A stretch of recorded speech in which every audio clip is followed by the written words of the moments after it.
Salut à tous et bienvenue pour ce 6ème numéro d'Inside Catch Attack sur Jody Catch, dans lequel on découvre ou on redécouvre ensemble l'époque qui m'a fait tomber amoureux, comme beaucoup d'entre vous, de notre belle passion. Souvenez-vous, la semaine dernière, Raw avait eu 16 sur 20, alors que SmackDown avait eu 14 sur 20 et l'ECW 5 sur 10, pour une moyenne globale de 14 sur 20, ce qui était pas mal du tout.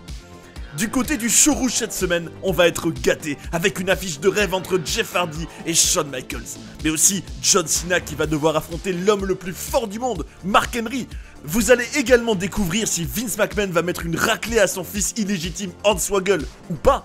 Et comment la rivalité entre Ric Flair et Mr. Kennedy, qui a tout pour être passionnante, va continuer. À SmackDown, il y a un grand suspense. Quelle est la question que la Retidar Superstar Edge veut poser à Vicky et surtout, que va-t-elle répondre? On va aussi y avoir les derniers matchs entre les différents participants au Elimination Chamber qui est imminent, une dernière chance d'envoyer un message fort pour Batista et l'Undertaker notamment. Et on aura le plaisir de retrouver l'incroyable Festus et ses transformations hilarantes. Pour l'ECW, on peut compter sur la présence de John Morrison, mais aussi de Mark Henry, qui est décidément sur tous les fronts, puisqu'il va défier CM Punk. Sans oublier la parenthèse sexy du show avec les belles Layla et Kelly. Et est-ce que la momie Colleen Delaney échappera enfin à sa tatane habituelle? À la fin de chaque show, vous retrouverez ma note et en fin d'émission, on aura mon Power Ranking et la note de la semaine. Vous êtes bien sur Jody Catch, Inside Catch Attack numéro 6. C'est parti!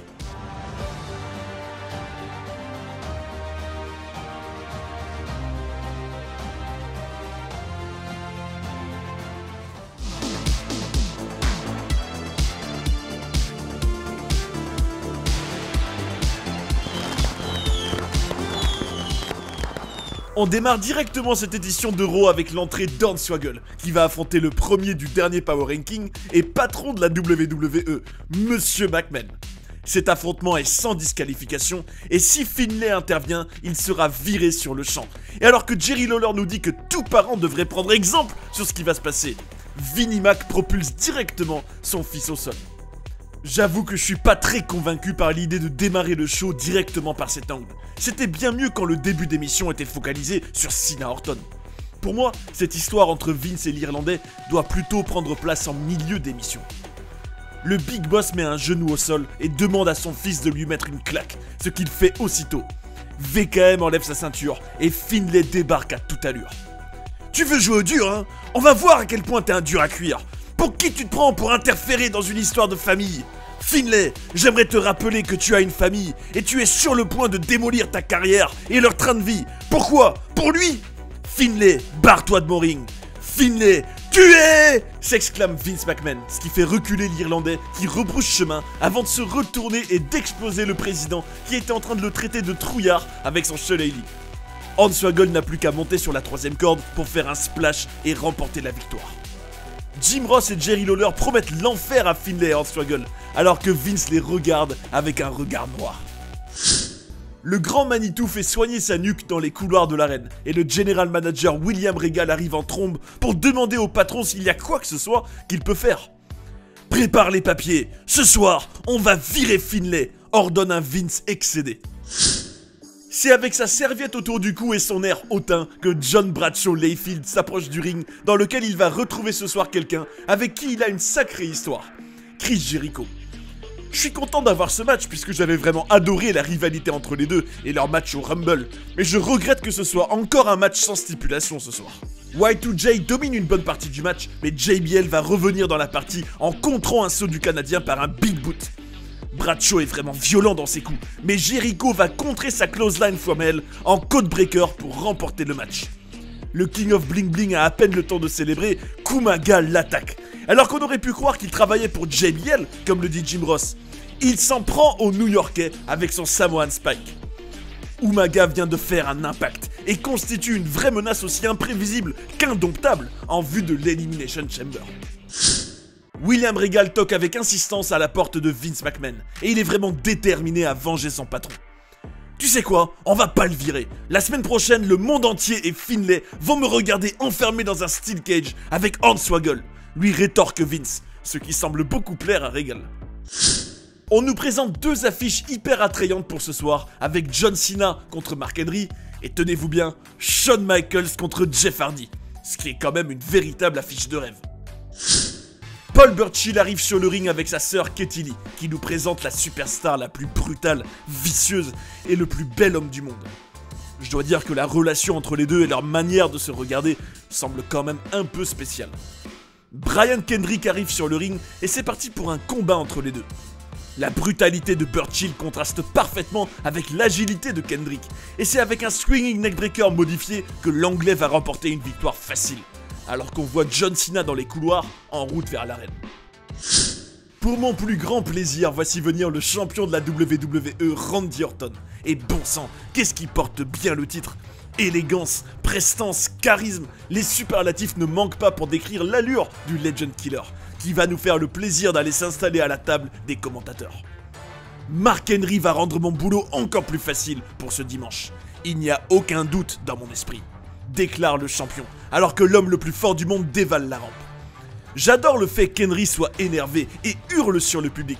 Il est hyper intimidant et on n'a pas envie de faire le malin face à lui. John Cena arrive avec son superbe t-shirt noir et orange et sa casquette assortie, et l'arbitre ordonne qu'on fasse sonner la cloche. Le match démarre directement avec un World's Strongest Slam, ce qui me surprend direct et fait saliver Orton qui se réjouit de voir son futur adversaire souffrir. Henry poursuit avec une full Nelson et un énorme coup dans la nuque de celui qui a gagné le dernier Royal Rumble match. Monsieur Hustle Loyalty Respect fait un retour fracassant en projetant son adversaire dans un coin non protégé, puis en lui sautant dessus de la 3e corde afin de le mettre au sol. Il ne reste plus qu'à placer son STFU pour faire abandonner l'homme le plus fort du monde. Je suis à 100%. Tu es un champion intelligent, Randy, mais cette fois, le plan n'a pas fonctionné. Je suis plus concentré que jamais, et pour une fois, je ne suis pas l'homme à abattre. C'est toi qui l'es, déclare John Cena, avant de poursuivre. Ce dimanche, il n'y aura pas de blessure, il n'y aura pas d'excuses. Pour toi, Randy, ce sera no way out, conclut The Champ, laissant un Orton rouge de rage à sa table des commentateurs. Alors qu'on a encore eu droit à un superbe décompte nous informant qu'on est à 48 jours de WrestleMania 24, c'est l'heure d'accueillir celui qui a une nouvelle lubie. Terminer la carrière de Ric Flair, j'ai nommé Mr. Kennedy. L'homme de Green Bay veut une réponse, car souvenez-vous, il avait demandé au Nature Boy de déclarer forfait la semaine dernière. Wow! Peut-on entendre résonner dans la salle, avant de voir apparaître le 16 fois champion du monde, fringant comme à son habitude. Quand je vois les deux face à face, je me dis qu'une histoire de fils illégitime aurait été envisageable. Ils ont des similitudes aussi bien physiques que dans leur posture. Bien entendu, la légende ne va pas déclarer forfait pour ce dimanche et tiendra son rang. J'ai été champion 16 fois et je sais que tu respectes ça. Parce que c'est ce que tu aimerais être au moins une fois. Je pense que tu as un grand avenir qui t'attend, mais tu ne le construiras pas sur le dos du Nature Boy. Tu dois me battre pour espérer atteindre mon niveau. Je dois te battre pour survivre. Je donnerai tout sur ce ring ce dimanche. Wow! Martèle le Nature Boy, ce qui donne des frissons à Jerry Lawler. Et Kennedy va asséner un dropkick vicieux dans la jambe de Flair avant de partir en imitant la démarche de son adversaire de ce dimanche. Je dois dire que je suis bien plus hypé par ce match que je l'étais par celui entre Flair et MVP. Kennedy arrive vraiment à rendre les choses trépidantes et à se rendre détestable. Ses mimiques, son attitude, il est vraiment très bon. Et Ric Flair est, je pense, un adversaire idéal pour lui. Un peu de douceur dans ce monde de brutes, avec Melina qui traverse la rampe, accompagnée par Jillian Hall. Son adversaire sera la belle Maria, toujours escortée par l'italien Santino Marella, qui veille au grain lors de son entrée avant d'aller prendre place à la table de Lawler et Ross. Comment tu as fait pour avoir l'une des plus belles divas de la WWE à ton bras? Lui demande un Jerry Lawler espiègle, et la réponse de Santino sera sans équivoque. C'est parce que je suis italien, tout simplement. À un moment donné, Jillian va hurler dans le micro, attraper Santino et l'embrasser avec force, ce qui va distraire Maria et permettre à Melina de faire un petit paquet pour remporter la victoire. L'Italien va s'excuser auprès de sa belle avant de lui dire que c'est ce qui arrive quand elle s'associe avec Playboy. Tu deviens une cible. Est-ce que ce sera Playboy ou Santino? Maria, tu as une semaine, juste une semaine, pour faire ton choix. Je suis le seul qui t'aime et je vais te le montrer, déclare l'Italien, avant de faire un baiser langoureux à sa belle et de s'en aller, laissant Maria confuse sur le ring. Avant de passer à un Jeff Hardy contre Shawn Michaels qui fait sacrément envie, j'aimerais prendre un petit instant pour vous demander de partager cette vidéo autour de vous et à tous vos amis fans de la grande époque Catch Attack pour qu'on soit de plus en plus nombreux à vivre cette belle épopée tous ensemble. C'est vraiment un projet qui me tient à cœur depuis le tout début de la chaîne et je serai reconnaissant pour chacun d'entre vous qui fera découvrir l'aventure à de nouvelles personnes. Et c'est parti pour un main event qui me met littéralement l'eau à la bouche, entre le Heartbreak Kid Shawn Michaels et son superbe pantalon gris que j'adore, et l'homme qui, on le sent, est à quelques pas de réaliser son rêve ultime, le champion intercontinental Jeff Hardy. Tout comme MVP à SmackDown, on peut noter que Jeff n'a plus défendu son titre depuis un bail.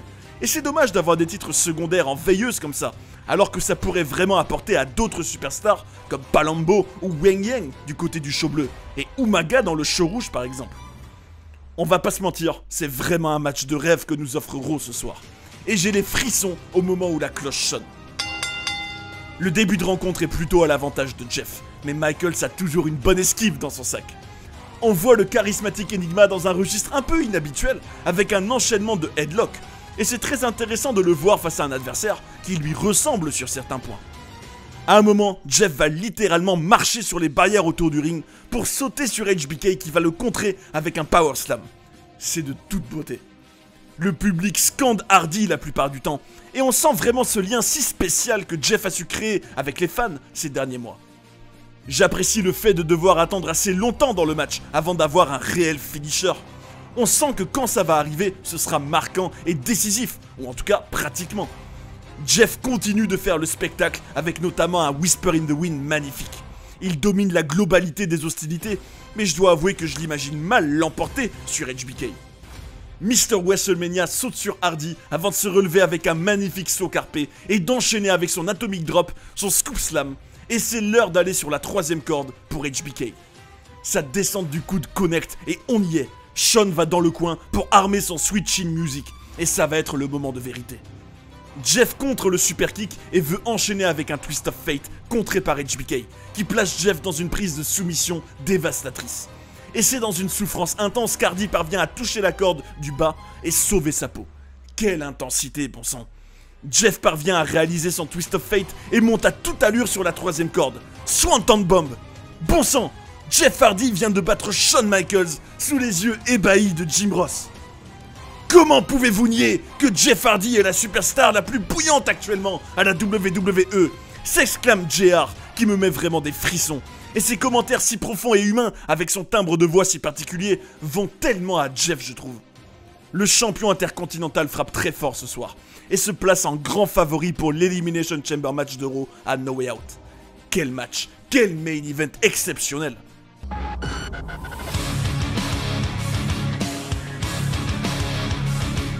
Un show rouge qui est dans la continuité des précédents, mais qui est peut-être un peu moins bon dans l'ensemble, avec notamment une structure que j'ai trouvée bizarre.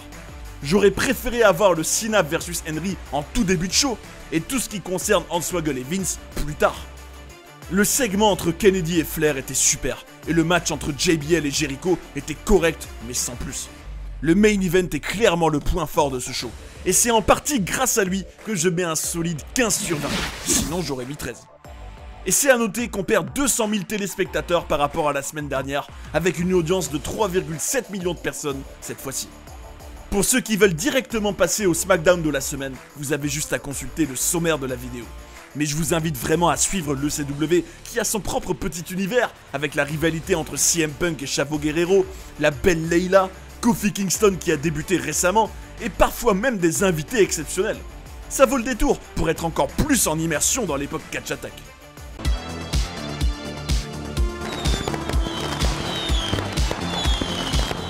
Est-ce que Chavo a eu le temps de sécher depuis la semaine dernière et sa baignade dans le golfe du Mexique? On va pas tarder à le savoir, puisque le Mexicain ouvre cette édition de l'ECW et on nous montre une vidéo exclusive de WWE.com dans laquelle on voit le champion être secouru dans la flotte. Chavito a une infection du sinus, il est pâle et infesté de rougeur, il passe son temps à se gratter partout et ça me stresse bon sang. C'est super d'avoir cet aspect réaliste, surtout pour l'ECW. Je suis un vrai guerrier, je suis un guerrero. Alors, j'ai décidé de défendre mon titre ce soir contre CM Punk, et non pas à No Way Out, explique Chavo, alors que le general manager du show, Armando Estrada, arrive sur le ring. Quel personnage quand même ce GM, avec sa musique cubaine et son look tout droit sorti de GTA Vice City. Je préfère personnellement avoir le match pour le titre ce soir, parce que je trouve la carte de No Way Out assez chargée et assez qualitative. Estrada n'est pas d'accord avec Chavo et moi, et ne veut pas que le Mexicain défende son titre ce soir. CM Punk sera lui bel et bien dans un affrontement ce soir, et ce sera contre le World's Strongest Man, Mark Henry. C'est un peu l'homme à tout faire en ce moment, je trouve, Henry. Une sorte de bouche-trou, de luxe, de faire-valoir. Il est présent dans les 3 shows, et j'aime pas beaucoup ça. C'est l'heure d'accueillir celui qui m'a ému la semaine dernière avec son interview racontant son parcours du combattant après une grave blessure. Stevie Richards. Son adversaire, Rory Fox, un catcheur local, est déjà en place. Et de vous à moi, je trouve vraiment que Richards a des airs de Shawn Michaels. Vous me direz ce que vous en pensez. Le public est avec lui et réagit bien, et Stevie va remporter le match rapidement et avec brio.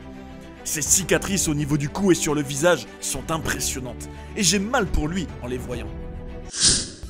C'est l'heure de réchauffer le Toyota Center de Houston avec un affrontement entre la poupée Kelly Kelly et la ravissante Layla, accompagnée par Lena Yeda, et qui arbore une superbe tenue en or cette semaine. La Marocaine est pour moi au-dessus de toutes les autres dans le roster, avec son jeu d'acteur piquant et sa manière de vivre tout ce qu'elle fait. Le match est correct et c'est la blonde qui va empocher la victoire après avoir planté la face de Layla sur le ring. Les semaines se ressemblent pour Kofi Kingston, qui va encore une fois affronter quelqu'un qui est déjà sur le ring et qui répond au doux nom de Mike Knox. Le Jamaïcain propose une superbe séquence aérienne avant de finir son adversaire avec son Trouble in Paradise pour agrandir sa série de victoires. C'était intéressant de le voir face à un adversaire plus massif que les derniers, ce qui mettait Kingston face à un défi, mine de rien. Il nous vient de Los Angeles en Californie, il est la moitié des champions par équipe, il est... John Morrison, bien évidemment. Le Shaman of Sexy, accompagné par The Miz, va affronter Tommy Dreamer ce soir. Les champions vont avoir quelques mots pas très sympathiques pour Dreamer et Delaney. L'occasion de se rendre compte que le Miz est bien meilleur micro en main que son acolyte, qui n'a ni le timbre de voix ni la présence pour me captiver.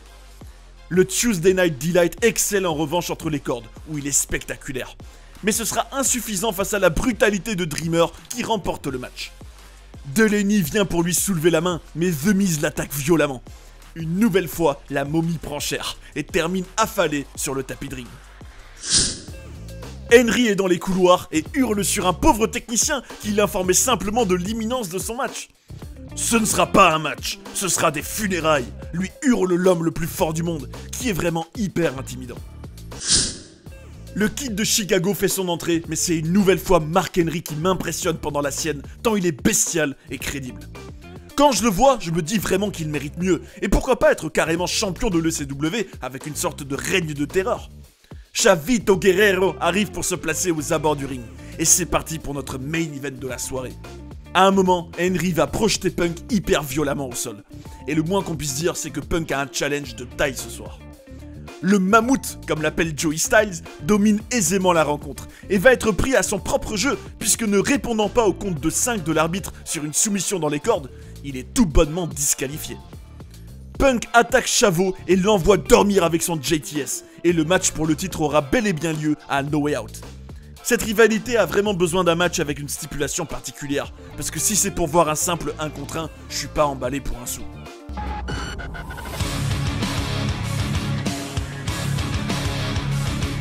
Cette édition du show gris et rouge était quand même correcte, avec une bonne promo de Chavo au début, le retour de Richards sur le ring, l'affrontement passable mais quand même intéressant entre Kelly Kelly et Layla, avec aussi Mark Henry qui est intimidant. Je regrette seulement que la rivalité entre Punk et Chavo retrouve son côté relativement plat, après avoir eu la célébration avec les mariachis et le match au golfe du Mexique. Pour tout ça, je mets un point de moins que la semaine dernière, soit un 4 sur 10, pour une audience de 1,6 million de téléspectateurs, soit 200 000 de plus que l'édition précédente.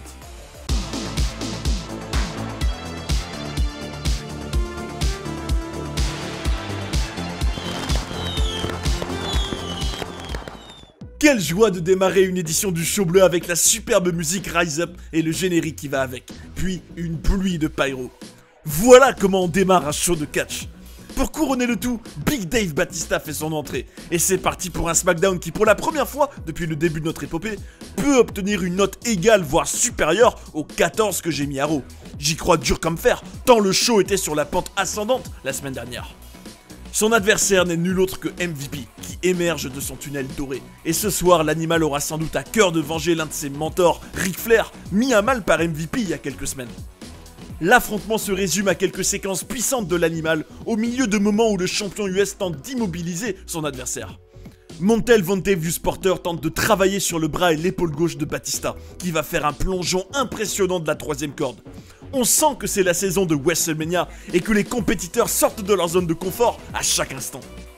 Big Dave va s'élancer comme un train à pleine puissance sur MVP pour un spear d'anthologie, avant de placer sa Batista Bomb, non sans avoir balancé son adversaire 2 fois dans le poteau juste avant. MVP demande à Justin Roberts de rappeler qu'il est le champion des États-Unis, et j'ai envie de lui dire qu'il serait temps de défendre le titre de champion. Edge est dans les vestiaires avec un t-shirt aux couleurs des Pays-Bas, et il va demander à ses Edgeheads de ne pas l'accompagner au ring ce soir. Voici justement Hawkins et Ryder en route vers le ring, et rapidement rejoints par l'équipe aux vibes des années 80, Juice et Domino, accompagnés par Sherry. Ça fait plaisir de réentendre leur superbe musique et de les voir faire leur entrée. Le fort sympathique Jimmy Wang Yang et Shannon Moore arrivent à leur tour, rejoints par Jesse et Festus pour ce qui va être un 4 contre 4. Festus est complètement empoté, jusqu'à ce que la cloche résonne, et là il se transforme en fou furieux, tel The Amazing Floris Barthez. Ça fait du bien d'avoir une affiche par équipe un peu différente de ces dernières semaines. Par contre, SmackDown manque vraiment de titres par équipe, surtout qu'à l'ECW, ils ne servent pas à grand chose. Jimmy Wang Yang est vraiment spectaculaire, et réveille la foule par ses superbes prises, et notamment son moonsault qui va permettre à son équipe de remporter la victoire. La cloche a sonné, ce qui veut dire que Festus est apathique. Il ne réagit pas à l'attaque vicieuse de l'équipe perdante, mais Jesse, malin comme un frisé, va aller sonner la cloche. Et c'est à nouveau une transformation digne de The Amazing Floris Barthez à laquelle on assiste. Festus fait le ménage, et Jesse va sonner la cloche à nouveau pour qu'il retrouve son calme. Il faut quand même saluer la performance assez incroyable de ce catcheur, qui arrive à jouer avec brio sur 2 tableaux opposés, ce qui est moins facile que ça en a l'air. Vickie Guerrero se fait maquiller, et elle est toute heureuse car ce soir, c'est une soirée très spéciale pour elle. Le bien-aimé Teddy Long est stoïque, lui qui est relégué au rôle de sous-fifre après avoir connu le pouvoir à SmackDown. Michelle McCool arrive sur le ring pour affronter Victoria, et alors que le match allait démarrer, on entend un moteur vrombir. C'est bien évidemment Chuck Palumbo qui arrive, et reste aux abords du ring en faisant couiner son moteur. Le motard tourne autour du ring avec son bolide, ce qui est quand même peu banal, et finit par agacer McCool qui va être distraite et perdre ce match après un Widow's Peak de Victoria. On retrouve un peu de calme après tout ce ramdam que nous a fait subir Palumbo, et bordel, ça fait du bien.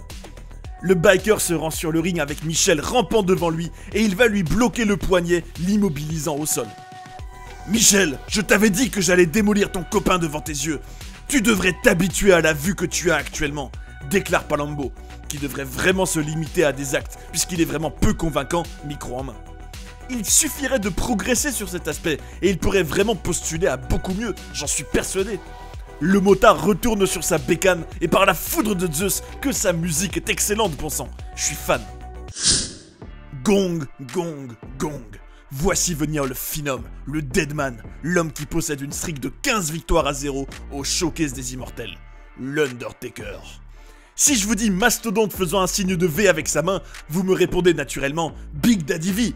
Et vous avez parfaitement raison, puisque c'est lui qui va affronter Taker ce soir. Je dois dire que je suis un peu lassé de voir les mêmes affiches se répéter à SmackDown. Batista contre MVP et l'Undertaker contre Big Daddy V notamment, alors qu'on aurait pu avoir un Batista contre l'Undertaker pour un main event absolument incroyable ce soir. Quoi de mieux pour hyper un pay-per-view qui est quand même hyper important? Le mastodonte aurait pu affronter Khali de son côté. Peu importe qu'ils soient du mauvais côté de la force tous les deux, l'affrontement aurait été monstrueux et de toute manière, quoi qu'il arrive, ils seront adversaires dans le Chamber. Celui qui nous vient de la vallée de la mort domine le combat et parvient à esquiver les tentatives d'attaque puissantes de son adversaire. Et le match se termine de manière un peu étrange avec un contre en DDT du Deadman sur une projection du buff. Matt Striker, qui accompagnait le mastodonte, va se prendre un chokeslam, puis être prisonnier du Hell's Gate, ce qui va le faire saigner abondamment de la bouche. Cette nouvelle prise de l'Undertaker est vraiment ultra impressionnante et sera un véritable avantage dans l'Elimination Chamber face à tous ces monstres. L'arène prend une teinte rougeâtre pour accueillir le Big Red Monster Kane, qui va faire équipe avec CM Punk contre Chavo Guerrero et Shelton Benjamin. Charles Robinson demande à ce qu'on sonne la cloche et c'est parti pour ce match qui va surtout nous offrir de beaux enchaînements entre Benjamin et Punk. Kane a aussi pu nous faire une démonstration de puissance impressionnante contre Chavito Guerrero, mais c'est bel et bien le Kid de Chicago qui va envoyer le champion de l'ECW au sol avec son JTS et remporter la victoire pour son équipe. Et si on allait en Inde? Non, c'est plutôt l'Inde qui vient à nous ce soir, avec le Great Khali accompagné par Ranjit Singh, qui va se frotter à l'Irlandais qui aime se battre Finlay, accompagné par le lutin Hornswoggle. Encore un match répétitif qu'on a déjà vu et revu. Le combat va durer quelques minutes, et comme on pouvait s'y attendre, Hornswoggle distrait l'arbitre pendant que son compatriote démonte Khali avec son shillelagh. Je suis excédé vraiment, quel fainéantise ce soir pour SmackDown. Grrr. Le bien-aimé Théodore Long pousse le fauteuil de Vicky dans les couloirs de l'arène, pendant que des techniciens préparent des décorations pour ce qui va être un moment très spécial pour le couple à la tête du show bleu. Violons, fleurs, ballons en cœur et autres ornements tapissent le ring, et c'est la Retidar Superstar qu'on va accueillir en premier. Je suis surpris de le voir avec ce t-shirt orange qui est en décalage total avec la thématique de la soirée. Pas de musique d'entrée pour le Canadien, mais de beaux étalons qui jouent du violon, accompagnés de leurs collègues et leurs violoncelles. Merci, merci, c'est beau, c'est de toute beauté, se réjouit le champion du monde avant de poursuivre. C'est irréel, j'ai été dans les types de matchs les plus dingues, et ce soir, pour la première fois, je suis nerveux. Les violons reprennent, et Vicky est emmenée sur le ring par Teddy sous une pluie de huées. On notera que contrairement à Edge, le siège de la GM lui fait une beauté pour l'occasion. Les deux tourtereaux sont désormais sur un ring parfaitement décoré, et Edge s'apprête à poser une question cruciale à sa dulcinée. Il met un genou au sol et demande à l'élu de son cœur de faire de lui l'homme le plus chanceux du monde en devenant sa femme. Oui, oui, je serai ta femme, s'exclame Vicky avant d'embrasser Edge avec vigueur. On peut admirer la belle bague au doigt de la GM, et Rey Mysterio s'invite à la fête. Ne vous dérangez pas pour moi, je voulais seulement vous féliciter. Et je pense que je parle au nom de toutes les personnes présentes ici, en disant que c'est la chose la plus dégoûtante que j'ai vue de toute ma vie. Et au fait, Vicky, maintenant que tu vas te marier, j'espère que tu vas définitivement abandonner le nom de Guerrero, parce que tu lui fais honte, déclare le Mexicain. Avant qu'Edge lui réponde que s'il ne vient pas s'excuser, c'est lui qui sera dans cette chaise après No Way Out. Ray dit à Edge qu'il sera champion après le pay-per-view, et lui porte un 619. Au moment du saut final, Edge se pousse et c'est Vicky qui encaisse une nouvelle prise du Mexicain, ce qui la cloue au sol. Edge est dans une rage intense et traite l'homme masqué de fils de la plage.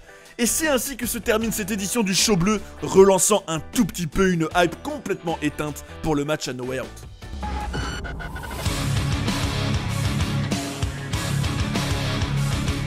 Quelle déception pour ce SmackDown, qui sur le papier pouvait prendre la tête des shows de la semaine pour la toute première fois. Des matchs vus et revus, une storyline entre Palumbo et Michel qui s'enlise, un match par équipe rafraîchissant sur le papier, mais décevant dans l'exécution, puisque tout tournait autour des transformations de Festus. C'est un show fainéant, auquel je vais donner une note de 10 sur 20, grâce au segment final qui, de par sa mise en scène et l'action produite, relève un peu le tout. Sinon, j'aurais mis 8. Pour autant, il a attiré 200 000 personnes de plus que la semaine dernière, avec une audience de 3,1 millions de téléspectateurs. En numéro 3, je vais placer Mark Henry cette semaine, qui a su être impressionnant à Raw et à l'ECW, mais qui malheureusement n'a aucun programme à se mettre sous la dent, alors qu'il le mérite. Mr. Kennedy se hisse sur la 2e place du podium, parce qu'il a vraiment réussi à totalement me faire entrer dans sa rivalité avec Flair, en se rendant vraiment détestable. Il a de super aptitudes au micro et un excellent acting, j'ai hâte de son match avec la légende. Il retrouve sa première place cette semaine après un main event de haute volée à Raw et une victoire de prestige. L'énigme charismatique Jeff Hardy a vraiment été au top cette semaine. Et on notera que c'est donc Randy Orton et Vince McMahon qui quittent le Power Ranking cette semaine.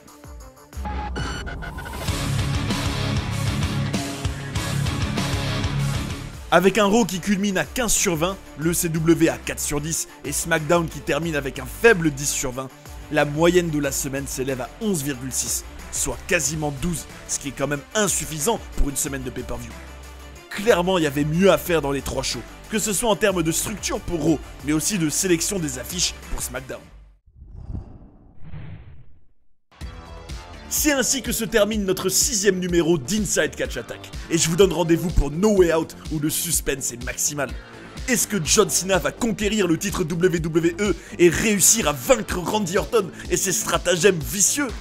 Quelles superstars vont gagner les 2 Elimination Chamber et obtenir des title shots pour WrestleMania 24, en plus dans ces matchs qui sont toujours particulièrement violents? Est-ce que cette demande en mariage gâchée par Rey Mysterio va perturber Edge dans sa défense de titre contre le Mexicain? Ça va être caviar, je sens. Alors on se retrouve très vite sur la chaîne pour une immersion dans ce show que vous ne devez surtout pas rater. En tout cas, cette semaine, c'était quand même un peu mitigé. SmackDown, par exemple, manque vraiment de consistance et d'angles intéressants. Il y a eu trop de choses répétitives, et c'est vraiment dommage parce que le potentiel est là pourtant. Mais avec No Way Out qui arrive, et les programmes en vue de WrestleMania 24 juste derrière, le meilleur est à venir. Vous le savez, ce que je veux par-dessus tout, c'est de partager cette épopée tous ensemble. Alors j'ai des questions pour vous. Quelle superstar vous a le plus intéressé cette semaine? Quelle storyline vous captive le plus? Quel est votre power ranking et quel show a été le meilleur selon vous? Venez dire tout ça dans les commentaires en tatanant le bouton like au passage et en pensant à vous abonner. Partageons ensemble cette merveilleuse aventure chaque semaine et je suis impatient de découvrir la suite au prochain numéro!